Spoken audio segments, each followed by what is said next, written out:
personagens itinerários que têm. Boa noite. Ele é considerado um dos mais renomados repórteres do rádio e da televisão brasileiros. Seu nome situa-se entre os pioneiros da história da TV no país, ao lado de Flávio Cavalcante, Murilo Antunes Alves, Moacir Alves, entre outros ícones. Em 46 anos de trabalho, conquistou dezenas de prêmios, experimentando assim o prazer do merecido reconhecimento profissional. Mas conheceu também a faceta amarga da profissão, ao ser contemplado com inúmeros processos na justiça brasileira. Mas comprovando sempre a absoluta lisura e responsabilidade em suas reportagens, foi absolvido em todas as ações criminais e civis. Outro fato triste de sua respeitável carreira. Foi o primeiro jornalista caçado pela Revolução de 64. Nunca esteve filiado a partidos políticos e sua independência e denúncia contra poderosos civis ou militares custaram-lhe 13 IPMs, inquéritos policiais militares, exílio no Uruguai e prisão no Brasil. Realizou no passado recente reportagens e documentários que alavancaram grandes índices de audiência televisiva, como os casos do Chupacabras, do motoboy Francisco de Assis Pereira, o maníaco do parque, e da desativação do Carandiru. Protagonizou também um momento histórico ao anunciar em transmissão ao vivo, em 2 de maio de 1980, às 16 horas e 21 minutos, que a Central Paulista da extinta TV Tupi deixava naquele instante de gerar as suas imagens. É também autor dos livros O Último Voo, que conta a trágica história da morte do grupo Mamonas Assassinas, e Quem Matou Che Guevara, o seu delator estava no Brasil, ambos de caráter jornalístico. A partir de agora, cessa tudo quanto a antiga musa canta, pois eu converso com o respeitadíssimo repórter Saulo Gomes. Boa noite, Saulo. Boa noite, professor. Obrigado. Que isso, você. Obrigado. As palavras são poucas para traduzir tanta competência. Fazer aí esse relato de uma vida muito atribulada, da qual eu me orgulho muito. Eu só tive um cuidado, uma vontade de conseguir realizar, foi de ser repórter nesses anos todos no rádio e na televisão. E o resultado, boa parte do que eu fiz está aí, na sua narrativa, como está também em alguns trabalhos realizados por outros colegas, um pouco também no nosso livro, né? Mas é um privilégio estar diante de uma personalidade como você. Só o conhecia de nome, das suas transmissões, ainda há pouco tempo gostei demais e não consegui falar contigo na rádio, um debate que estava presente, que eu só também conheço por telefone, estava presente o Gilson Filho, né? Um desses sábados, aí pela sua emissora, Rádio CBN, né? Itati, né? Então, Cassiano, estou aqui às ordens, eu sou um velho profissional e um profissional velho, para contar um pouco de história àqueles que ainda estejam dispostos a me ouvir. Perfeito, Saulo. O que o levou, eu vou começar por aí, você tem história para contar até não sei quando. O que o levou a mergulhar em tão profundas e perigosas águas do jornalismo? Em busca de uma profissão ou de sacerdócio? Ou engrossar uma categoria profissional que é a que mais que advoga para si a missão de salvar o mundo? O jornalista acha que vai salvar o mundo. Ou nenhuma talvez dessas. Eu tenha, talvez até lá dentro de mim esse pensamento também tenha, Olha aí, tá tenha vendo? surgido, né? A pretensão de salvar o mundo, né? De mudar as coisas. Exatamente, né? Mas tem um lado muito bom, muito prático nisso tudo, para a gente ter certeza absoluta que a luta, pelo menos no meu caso, a luta não foi em vão. Nós não mudamos o mundo, mas mudamos algumas pessoas, mudamos alguns cartazes, mudamos algumas personalidades, denunciamos alguns picaretas envolvidos na nossa política, mas são tantos, professor Cassone, que não deu tempo de extirpá-los. E eu e Quantos muitos Saulos outros são colegas, necessários, hein? Eu e muitos colegas lutando, né? Mas também, mas isso é natural da vida, né? Mas alguma coisa nós podemos fazer. O fundamental é que eu dediquei o meu trabalho, dediquei a vida inteira. Em janeiro agora eu completei 47 anos de rádio. Quando eu fiz o livro ainda estava com 46 anos, né? Porém, completei 47 de rádio, 41 de televisão. E quem conhece a minha vida, um pouco da minha vida, sabe que eu nunca esperei os aplausos do sucesso dessa ou daquela conquista. Ou na minha viagem numa jangada em 68, quando eu viajei do Rio a Santos, foi um negócio dramático, inédito até hoje na imprensa. Eu fiz uma viagem que durou 7 dias. Para que você tenha uma ideia, pena que eu não tenha tempo de trazer, de mostrar o resultado físico através das fotografias.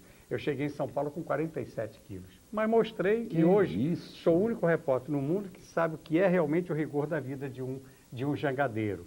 Então, quando fiz isso, não fiz para me mostrar, mas vem isto que você acabou de dizer. Porque, como exemplo, para não falar de todas as outras histórias, estávamos em pleno regime militar.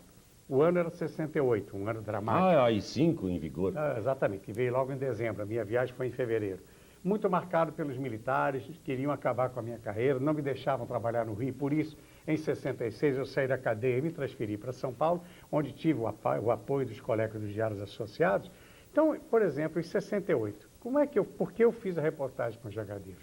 Porque os assessores do general Costa e Silva, que era o presidente da República, não permitiram que os jangadeiros, a exemplo de outras viagens e outros contatos, tivessem contato com o presidente da República.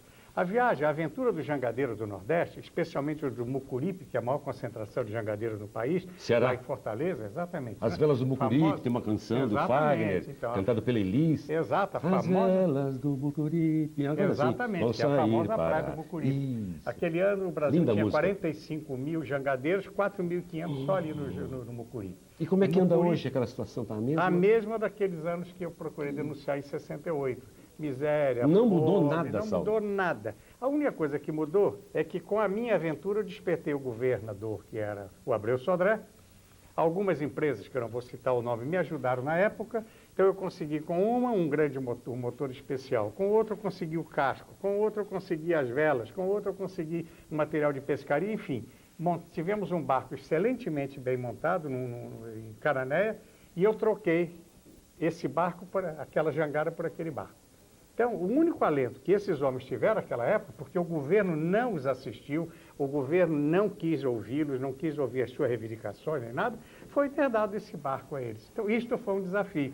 Foi dentro um pouco do que você acabou de dizer, vontade de mudar as coisas. Pelo menos na vida daquele jangadeiro, nós mudamos alguma coisa, afrontando o governo da época, que se tornou indiferente ao drama e ao sofrimento deles. Perfeito. Isso é só um exemplo. Você, um homem, fala, hoje eu vou ter alguma dificuldade, porque eu também falo demais, vai ser uma briga depois no escuro, como diz o para-choque de caminhão. Mas acho que é o suficiente para falar umas coisas interessantíssimas.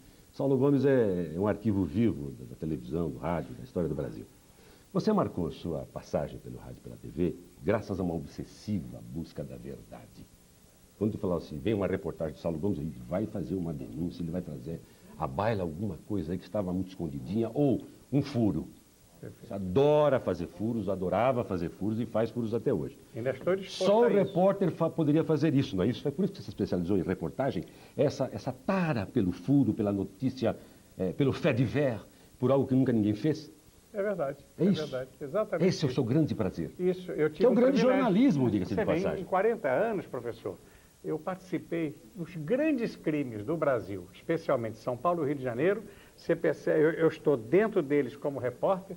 No início do processo eu sou repórter, no final sou sempre testemunha de acusação ou, É verdade. ou de defesa. Você participa do processo. Foi o caso do Maníaco do Parque, foi o caso do PC Farias, foi o caso do Wellington Camargo. Esses casos mais recentes, para não voltar aqui. Nossa, 30, o homem tem uma anos folha de passados, serviço né? aqui assustadora. Mas sempre dentro dessa vontade de querer acertar. Vamos brincar um pouquinho de passado, porque o passado, para mim, é motivação para o futuro. A gente tem que sempre, de vez em quando, dar uma olhadinha para trás, né? Saulo, o melhor do jornalismo está na reportagem para mim. Agora, tem uma coisa. Não se faz mais reportagem como antigamente. Você é de um tempo como eu. Lamentavelmente. Eu fiz uma experiênciazinha. Por isso que eu larguei São Paulo, não quero mais saber eu de fiz São Paulo. Espero fazer aqui em Ribeirão. Tomara, né? E nós estamos aqui torcendo para que tudo dê certo para você, porque vai ser uma grande contribuição aqui para a nossa imprensa. Você se recorda, quando a gente dizia nas redações dos grandes jornais de São Paulo, eu estava na Folha uma época dessa, quem faz jornalismo é Samuel Weiner com A Última Hora. Perfeito. O que tinha lá de carro de reportagem em frente à Última Hora, você lembra? Nós da Folha pegávamos a matéria da Última Hora e ampliávamos um pouquinho, comentava. E o Estadão aprofundava nos domingos. Você lembra disso? Exato. Isso escorria na boca das E redações. o Samuel Weiner incomodou tanto. Foi o maior você lembra jornalista que você... da sorte da campanha feita pelo ex-governador do Rio, Carlos Lacerda, e que conseguiu envolver naquele problema todo de Getúlio, né? O problema do Mar de Lama, que Lacerda dizia está existindo no Palácio do Catete. Mas isso é uma história também à parte, que eu trabalhei muito dentro dela, não vai dar tempo de contar. Vamos dar um jeito de você contar. O crime de toneleiros eu conheço como pouca gente no Brasil, viu, professor? Que é então, isso? foi de frente ao prédio número 180, onde morava o Carlos Lacerda. Hoje, aliás, a Rua Toneleiros e o túnel tem o nome do Major Vaz. Major Vaz era um jovem, oficial da aeronáutica, que participava de um grupo de oficiais fiéis e fãs do Carlos Lacerda, que faziam segurança dele. Então, o tiro foi errado e matou o Major Wagner. E nesse bolo todo, Samuel Weiner, que era um homem muito atuante, que fez esse jornalismo vibrante, que assustou até o próprio Lacerda, porque tinha o seu jornal Tribuna da Imprensa, que ainda existe, hoje está com Hélio Fernandes. Hélio Fernandes está lá. Polêmico. Dirigindo o jornal Tribuna da Imprensa. Então, o Lacerda... Provocador, polêmico. Exatamente. Como você. Mesmo. Como você. Como você. Terças-feiras você vai lá na ABI, está lá na reunião dos velhinhos lá. Né? Eu também sou velhinho, mas eu não posso estar lá perto. Mas a gente fez a história do jornalismo. Exato. Então, Samuel Weiner passou a ser muito atacado e o Lacerda, com todo o seu poder e outras pessoas que o acompanhavam, conseguiu praticamente destruir isto que foi o grande jornalismo que nós tivemos na imprensa através da Última Hora, desse extraordinário Samuel Weiner. Não tenho dúvida. E o conheci pessoalmente. Que coisa maravilhosa. E fizemos muita pauta junto. Casado com a Danusa Leão, né? Exatamente. Danusa Leão, que agora se revelou uma cronista, interessante, né? Escreve. Era aquela senhora toda da sociedade, uma coisa meio paradoxal em relação a Samuel Weiner, mas se deu bem nas crônicas dela, né? É verdade. Saulo, o juízo final é do repórter sempre, né? Sempre é, né? É assim. Isso é uma máxima que há no jornalismo. Exato. Muito bem. Você já brigou alguma vez com a sua fonte? E qual a importância da fonte para um jornalista como você? Ou você é a fonte? A razão, a relação de causa e consequência você resolve à sua maneira? Eu nunca briguei com a fonte. Quando muito eu esqueci. Porque eu tive um privilégio. Eu tive fontes extraordinárias e ainda tem, algumas delas ainda tenho hoje. Aquelas que por algum motivo, intencional ou não, principalmente no período em que eu estava no exílio, por exemplo, eu não deixei de fazer jornalismo no Uruguai. Muita gente nem sabe disso, né? Criei um grande problema para o governo militar e para o governo brasileiro e o Uruguai, que começou um conflito por conta da nossa atividade lá, minha e de outros colegas, né? Mas eu... Por que você foi exilado? Você ficou pressionando grata ao sistema? Mairink.